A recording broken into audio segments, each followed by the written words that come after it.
할렐루야. 하나님 우리의 힘이 되신 줄 믿습니다. 오늘은 너 하나님의 사람아 라는 제목으로 디모데전서 6장 11절 12절 말씀을 우리 함께 보겠습니다. 디모데전서 6장 11절 12절 말씀입니다. 우리 함께 읽겠습니다. 오직 너 하나님의 사람아 이것들을 피하고 의와 경건과 믿음과 사랑과 인내와 온유를 따르며 믿음의 선한 싸움을 싸우라. 영생을 취하라. 이를 위하여 네가 부르심을 받았고 많은 정인 앞에서 선한 증언을 하였도다. 아멘. 아멘. 너 하나님의 사람아. 사도 바울이 디모데를 향해 하나님의 사람아 라고 부르고 있습니다. 여러분, 하나님의 사람은 어떤 사람일까요? 누군가 여러분을 향해서 하나님의 사람아 라고 부른다면 좀 부담되지 않을까요? 하나님의 사람이라면 기도도 많이 하고 성경도 많이 읽고 교회 봉사도 많이 하고 또 이 세상에서 죄안 짓고 열심히 살고 또 하나님의 선한 일도 많이 하고 믿음의 본이 되는 사람이어야 될 텐데 그렇지 않은 우리 자신의 모습을 보면서 이 하나님의 사람이라는 호칭이 부담스럽게 느껴질 수도 있을 것 같습니다. 그러나 우리가 어떻게 살든 어떻게 느끼든 상관없이 하나님께서는 우리 모든 그리스도인들을 향해서 너 하나님의 사람아 라고 부르고 계십니다. 예수 그리스도를 믿음으로 거듭난 모든 그리스도인은 다 하나님의 사람인 것입니다. 많은 사람들이 이 말씀을 하나님의 사람이 되는 자격에 대한 말씀이라고 오해하는 것 같습니다. 오늘 본문을 보면 분명 너 하나님의 사람아 라는 말씀이 먼저 나오고 그 뒤에 이것들을 피하고 의와 경건과 믿음과 사랑과 인내와 온유를 따르고 믿음의 선한 싸움을 싸우고 영생을 취하라라고 말씀하고 있습니다. 그런데 우리는 이 말씀의 순서를 바꿔서 너희가 이것들을 피하고 이를 따르고 믿음을 싸움을 잘 싸우고 영생을 취해야만이 하나님의 사람이 될 수 있다라고 오해하곤 합니다. 여러분, 하나님의 말씀은 순서가 중요합니다. 그 순서를 바꾸면 하나님의 말씀과 완전히 반대되는 말씀이 됩니다. 사탄이 하는 일이 바로 그런 일입니다. 수많은 이단들이 다 그렇게 사람들을 미혹하고 있습니다. 하나님의 말씀의 순서를 살짝 바꾸어서 하나님의 은혜를 율법으로 만들어 버리는 것입니다. 그래서 하나님의 말씀으로 도리어 하나님을 대적하고 하나님의 뜻을 거스르는 결과를 만들게 되는 것이죠. 여러분, 이 말씀은 하나님의 사람이 되기 위한 자격에 대한 말씀이 아닙니다. 너희가 하나님의 사람이 되기 위해서는 이렇게 해야 된다라고 말씀하시는 것이 아닙니다. 너희가 이렇게 못 살면 너희는 하나님의 사람이 아니다라고 말씀하시는 것이 아니라는 것입니다. 여러분, 우리가 하나님의 사람이 되는 것은 우리의 자격이나 우리의 어떤 행위 때문이 아닙니다. 이 세상에 우리가 자격증들은 열심히 해서 따죠. 우리 온강이가 열심히 공부해서 자격증을 따려고 애쓰고 있습니다. 또 우리 다들 또 열심히 공부해서 대학을 가고 또 졸업장을 따야만 우리가 또 좋은 직장을 갈 수 있고 그렇습니다. 이 세상의 모든 일들은 그래요. 그런데 하나님의 사람이 되는 것은 그렇게 되는 것이 아닙니다. 열심히 기도하고 성경 많이 읽고 충성봉사하고 헌신해야만 하나님의 사람이 되는 자격증을 따는 것이 아닙니다. 누구든지 오직 예수님을 믿기만 하면 하나님의 자녀가 되고 하나님의 사람이 되는 것입니다.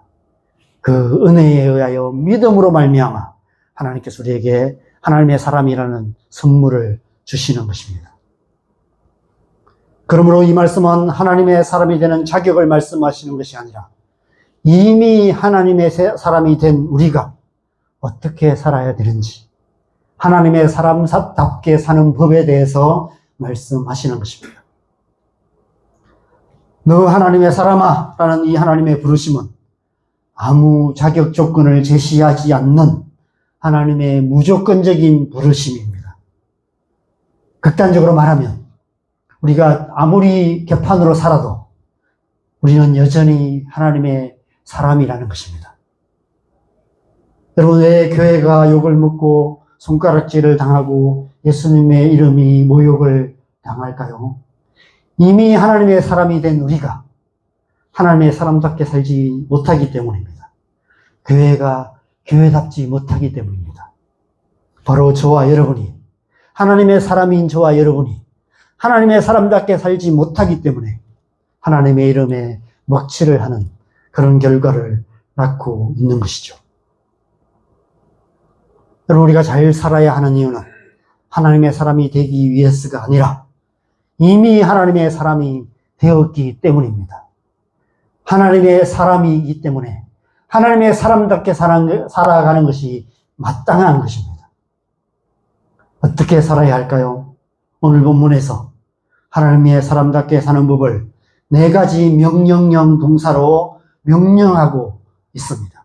너희가 하나님의 사람이기 때문에 이렇게 살아야 한다라고 명령하고 있는 것입니다. 첫 번째 명령은 피하라 라는 명령입니다. 이것들을 피하고 라고 말씀하고 있습니다. 여러분, 이 첫 번째 명령은 우리를 이 세상으로부터 구별하시는 명령입니다. 하나님의 사람다운 삶의 첫걸음은 피하는 것, 피해야 할 것을 피하는 것에서 시작됩니다. 우리는 이 세상 속에서 이 세상 사람들과 뒤섞여서 살아가고 있습니다. 겉으로 보기에는 누가 그리스도인인지, 누가 하나님의 사람인지 알 수 없습니다. 그런데 그 가운데 하나님께서 너 하나님의 사람아 라고 부르실 때 우리는 우리의 눈을 들어서 하나님을 바라보게 되고 이 세상 사람들과 구별된 하나님의 사람이라는 정체성을 깨닫게 됩니다. 아, 나는 하나님의 사람이지. 나는 이 세상 사람들 속에 있지만, 친구들과 같이 학교에서 공부하고 있지만, 그렇지만 나는 하나님의 사람이지 라는 나의 정체성을 깨닫게 됩니다. 그래서 이 세상과 구별된 삶, 하나님의 사람다운 삶을 살려고 애쓰게 되는 것입니다. 친구들이 가는 곳을 가지 않죠. 그것이 하나님의 사람답지 못한 곳이라면, 하나님의 사람이 가서는 안 될 곳이라면 그런 곳을 가지 않습니다. 그런 일을 하지 않습니다. 아무리 세상 사람들이 다 그렇게 하더라도 우리는 그렇게 하지 않는 것이죠. 피하는 것입니다. 너 하나님의 사람아 라는 이 하나님의 부르심, 이 부르심은 우리를 어두운 데서 불러내시는 하나님의 음성입니다. 우리가 가서는 안 될 곳을 가고 있어서는 안 될 곳에 있고 해서는 안 될 일을 하고 있을 때, 야, 너 거기서 뭐해? 너 하나님의 사람이잖아. 너 그리스도인이잖아. 너 목사잖아. 너 거기서 그러고 있으면 안 되잖아 라고 말씀하시는 것입니다. 우리가 이 세상 즐거움과 세상 죄악 가운데 빠져서 하나님의 사람답지 못한 삶을 살아가고 있을 때 하나님께서 그런 우리를 향해서 너 하나님의 사람아라고 부르시는 것입니다. 우리가 그 하나님의 음성을 들을 때 우리는 비로소 정신을 차리게 되고 그 자리를 피하게 되는 것입니다. 여러분, 피하다라는 헬라어의 원어적인 뜻은 도망치다라는 뜻입니다. 마치 요셉이 보디발의 아내의 유혹을 뿌리치고 겉옷을 벗어놓고 도망쳤듯이 이 세상의 유혹으로부터 도망쳐야 한다는 것을 말씀하고 있는 것입니다. 우리가 하나님의 사람답게 살기 위해서는 날마다 너 하나님의 사람아라고 우리를 부르시는 하나님의 음성을 듣고 이 세상의 죄악들, 이 세상의 즐거움, 세상의 유혹을 피해 가능한 멀리 도망쳐야 합니다. 하나님의 사람다운 삶은 도망치는 삶에서 시작됩니다. 피해야 하는 것이죠. 똥이 무서워서 피하는 것이 아니라 더러워서 피하는 것입니다. 이 세상의 모든 더러운 죄들, 그것에서 피하는 것입니다. 두 번째 명령은 따르라 라는 명령입니다. 의와 경건과 믿음과 사랑과 인내와 온유를 따르며 라고 말씀하고 계십니다. 우리를 의의 길로 초청하시는 명령입니다. 하나님께서 하나님의 사람이 마땅히 가야 할 길, 마땅히 살아야 할 삶이 무엇인지를 우리에게 말씀하시며 그 길로 우리를 초청하고 계시는 것입니다. 예수님께서는 누가복음 9장 23절에서 이렇게 말씀하셨어요. 같이 읽겠습니다. 또 우리에게 이르시되 아무든지 나를 따라오려거든 자기를 부인하고 날마다 제 십자가를 지고 나를 따를 것이니라. 나를 따르라 라고 말씀하십니다. 예수님을 따르는 삶, 자기를 부인하고 날마다 제 십자가를 지고 예수님을 따르는 제자의 삶을 살아야 하는 것입니다. 하나님의 사람의 삶은 예수님을 따르는 삶입니다. 하나님의 사람은 예수님을 따르는 제자의 삶을 살아가는 사람이 바로 하나님의 사람인 것입니다. 세 번째 명령은 싸우라 라는 명령입니다. 믿음의 선한 싸움을 싸우라 라고 말씀하고 계십니다. 사사기 6장을 보면 하나님의 부르심을 받은 기드온이 나팔을 불어서 흩어진 백성들을 모아 미디안과의 전쟁 가운데 나아가는 것을 보게 됩니다. 옛날 이스라엘 백성들은 전쟁에 나갈 때 제사장들이 나팔을 크게 불었습니다. 이 뿔로 된 나팔을 크게 불 때 나팔 소리를 듣고 이스라엘 백성들이 그 나팔 소리가 듣는 곳으로 모여들었고 거기서 그 전쟁을 준비하고 지휘관의 인도를 따라서 전쟁에 나아갔습니다. 여호수아서 6장에서는 여리고 성을 무너뜨릴 때 제사장 7개의 나팔을 불었습니다. 그 나팔 소리를 따라서 그들은 행진을 했고 결국 여리고 성이 무너지는 역사가 일어났던 것이죠. 너 하나님의 사람아 라는 이 부르심은 우리를 영적 전쟁으로 부르시는 하나님의 나팔 소리와 같습니다. 하나님께서는 우리를 하나님 나라의 전쟁터로 부르시며 너 하나님의 사람아 믿음의 선한 싸움을 싸우라 라고 명령하고 계시는 것입니다. 여러분, 우리는 이미와 아직 사이에 살아가고 있습니다. 우리 안에 계신 성령으로 말미암아 이미 우리는 하나님의 나라를 살아가는 하나님의 백성입니다. 그런데 우리가 살아가는 하루하루의 삶, 우리가 살아가는 삶의 현실은 그렇지가 않습니다. 아직 하나님 나라가 이루어지지 않은 이 세상 가운데 살아가고 있습니다. 어둠의 권세들이 활개를 치는 세상 가운데 살아가고 있습니다. 우리는 날마다 치열한 영적 전쟁 한가운데 살아가고 있는 것이죠. 그래서 쉽지가 않습니다. 그래서 사는 것이 힘듭니다. 이 세상 속에서 하나님의 사람으로서 하나님의 사람답게 살아가는 것이 쉽지 않은 것입니다. 그래서 우리는 날마다 너 하나님의 사람아라고 우리를 부르시는 하나님의 음성을 들어야 하는 것입니다. 우리를 하나님 나라를 위한 영적 전쟁 가운데 우리를 군사로 부르시는 그 하나님의 부르심을 듣고 그 부르심에 응답하여서 먼저 그의 나라와 그 일을 구하는 삶, 믿음의 선한 싸움을 싸우는 삶, 그런 삶을 살아야 하는 것입니다. 이 깃발은 최요기라는 깃발입니다. 최요기는 조선시대 전장에서 대장이 장수들을 부를 때 사용하는 깃발입니다. 그 당시에는 통신수단이 없었어요. 그래서 전쟁이 한참 벌어지고 있을 때는 다른 장수들과 연락할 방법이 없었습니다. 그러면 대장이 이 초유기를 세우는 것을 통해서 몇 가지 색깔의 초유기를 통해서 신호를 보내면 모이기도 하고 후퇴하기도 하고 전진하기도 합니다.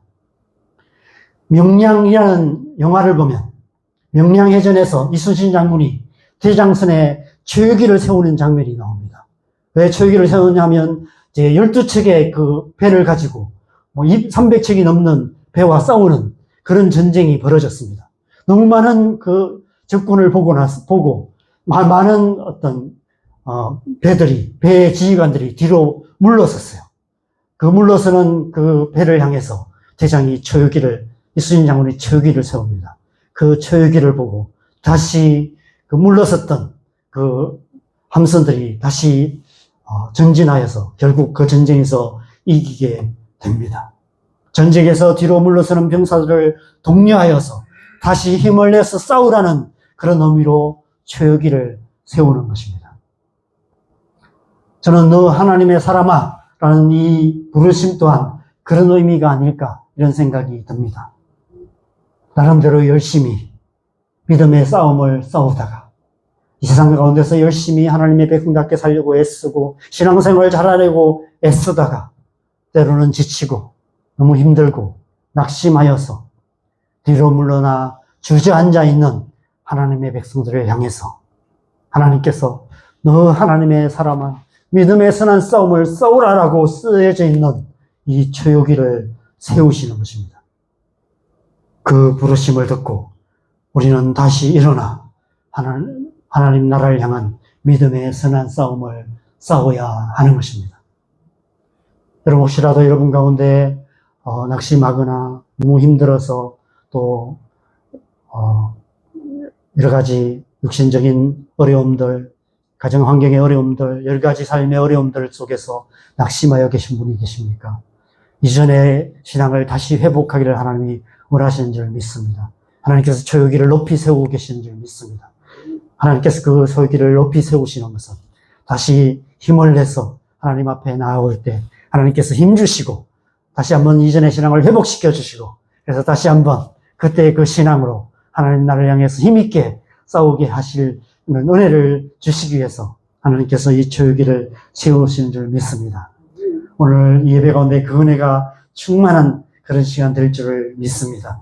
히브리서 10장 39절에 이렇게 말씀합니다. 같이 읽겠습니다. 우리는 뒤로 물러가 멸망할 자가 아니요 오직 영혼을 구원함에 이르는 믿음을 가진 자니라. 여러분 우리는 이 세상 사는 동안 결코 뒤로 물러나지 않고 날마다 믿음의 선한 싸움을 싸워야만 합니다. 싸우고 싶지 않아도 싸워야 합니다. 왜냐하면 원수 마귀가 끊임없이 하나님 나라를 향하는 우리의 앞길을 가로막기 때문입니다.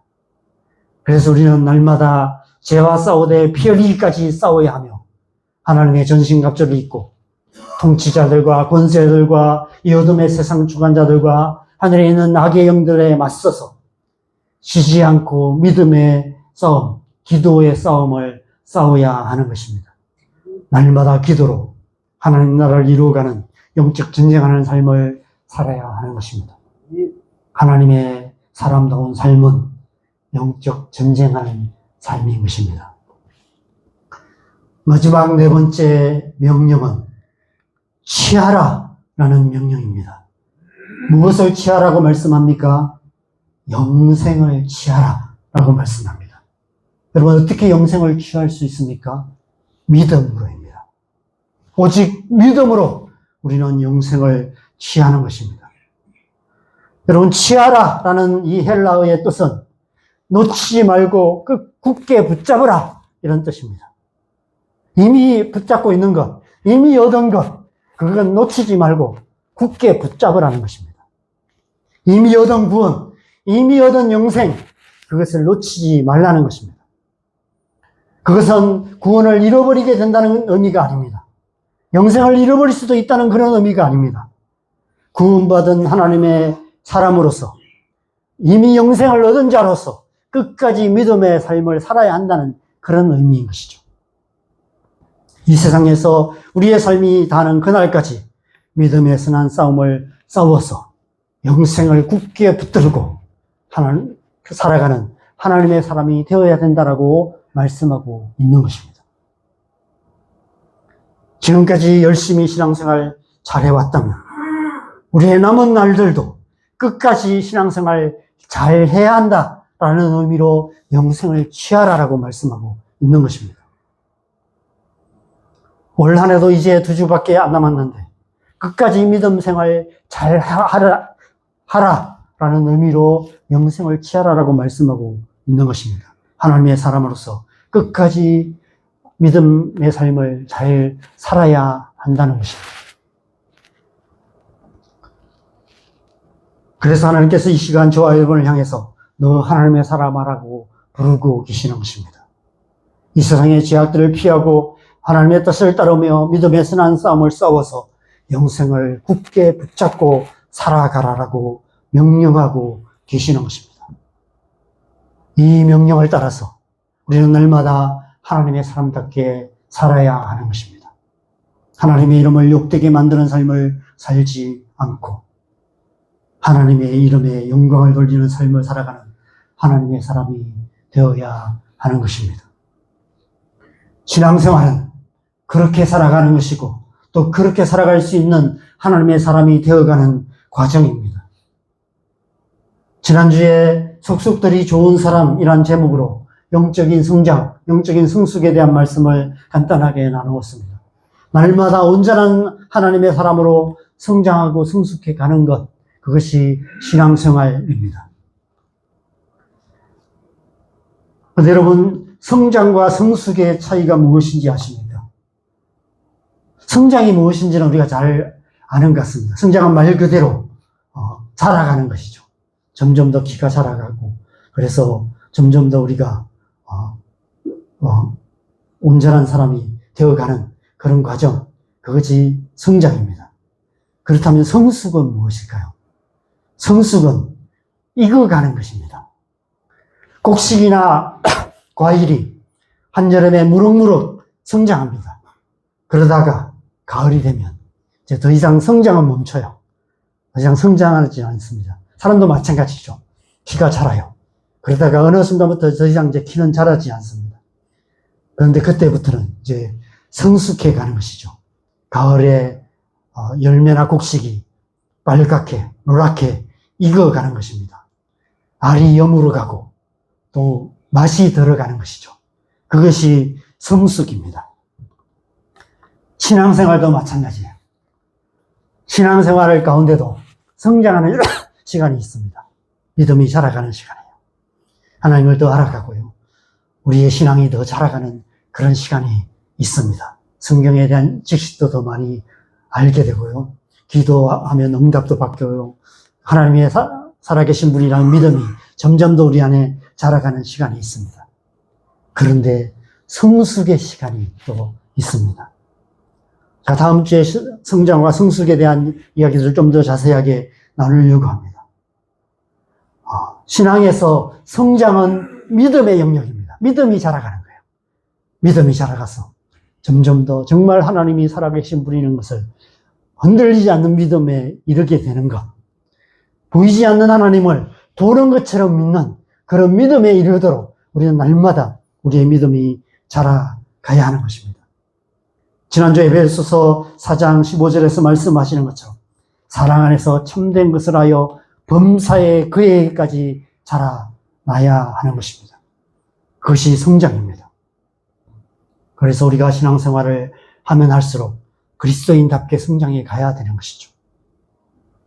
그렇다면 성숙은 어떤 의미일까요? 신앙에서 성숙은 어떤 영역일까요? 신앙에서 성숙은 겸손의 영역입니다. 겸손해져 가는 거예요. 벼가 익을수록 고개를 숙이는 것처럼 우리는 점점 더 우리의 신앙이 성숙해 가면 갈수록 우리는 점점 더 겸손해져 가야 하는 것입니다. 사도 바울이 에베소서 2장 5절에 너희 안에 이 마음을 품으라 곧 그리스도의 예수의 마음이니 라고 말씀하시는 것처럼 우리 안에 온유하고 겸손하신 예수님의 성품, 예수님의 마음이 생겨나고 자라가는 것, 그것이 성숙입니다. 우리가 예수 그리스도를 닮아가는 거예요. 우리의 마음이 예수 그리스도의 마음을 닮아가는 것입니다. 어떻게 우리가 성숙해 갈 수 있을까요? 어떻게 성숙할 수 있는지 성숙이란 의미를 더 깊이 알려면 이 단어를 뒤집어 보면 알 수 있습니다. 성숙을 뒤집으면 숙성이 됩니다. 여러분, 숙성이 뭔지 아시죠? 숙성은 썩어가는 거예요. 근데 썩어가는데 생명을 가진 채 썩어가는 것입니다. 그런 시간, 발효가 되는 것이죠. 그래서 맛이 들어가는 거예요. 우리의 신앙이 점점 더 성숙해 가는 것입니다. 점점 더 썩어져 가는 거예요. 그런 시간들을 통해서 우리는 더 겸손해져 가고, 그래서 겸손한 하나님의 사람이 되어 가는 것입니다. 하나님의 사람이 된다는 것은 우리의 믿음이 자라는 믿음의 성장의 시간과 함께 우리 안에 예수님의 성품의 열매가 맺어지는, 겸손케 되어지는, 온유하고 겸손하신 예수님의 성품을 닮아가는 성숙하는 시간이 필요한 것입니다. 그런 시간을 통해서 우리는 예수 그리스도를 닮은 하나님의 사람이 되어 가는 것입니다. 우리가 하나님의 사람다운 삶을 살아가기 위해서는 먼저 하나님의 사람이 되어야 합니다. 성장과 성숙의 시간들을 통해서 하나님의 사람이 되고, 하나님의 사람이 되면 우리가 하나님의 사람다운 삶을 살게 됩니다. 그리고 우리가 하나님의 사람다운 삶을 살아감을 통해서 또 우리가 하나님의 사람이 되어가는 것이죠. 이것이 계속해서 선순환이 일어나는 것입니다. 하나님의 사람다운 삶을 통해서 하나님의 사람이 되고, 하나님의 사람다운 사람이 되어가면 갈수록 우리는 또 하나님의 사람다운 삶을 살아가게 되고, 그렇게 해서 우리가 성장하고 성숙하는 시간을 보내게 됩니다. 우리가 성장하기 위해서는 교회 생활, 신앙 생활, 우리가 배운 대로 하나님의 말씀을 읽고 듣고 묵상하고 기도하는 삶을 열심히 잘 살아가야 합니다. 그런데 우리가 성숙하기 위해서는 그보다 더 깊은 은혜 가운데 우리가 우리 삶을 나아가야 하는 것이죠. 하나님께서 우리를 그렇게 인도하십니다. 그 은혜를 우리는 다른 말로 고난이라고 표현합니다. 하나님께서 우리에게 고난의 시간을 허락하시는 이유가 바로 그 때문입니다.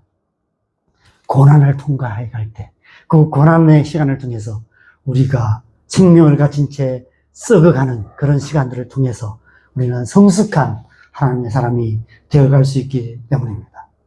사망의 음침한 골짜기를 지나는 그런 시간을 통해서 우리는 비로소 하나님의 사람답게 되고, 삶의 모든 순간을 온전히 하나님의 사람답게 살아갈 수 있는 온전한 하나님의 사람이 되어가는 것입니다.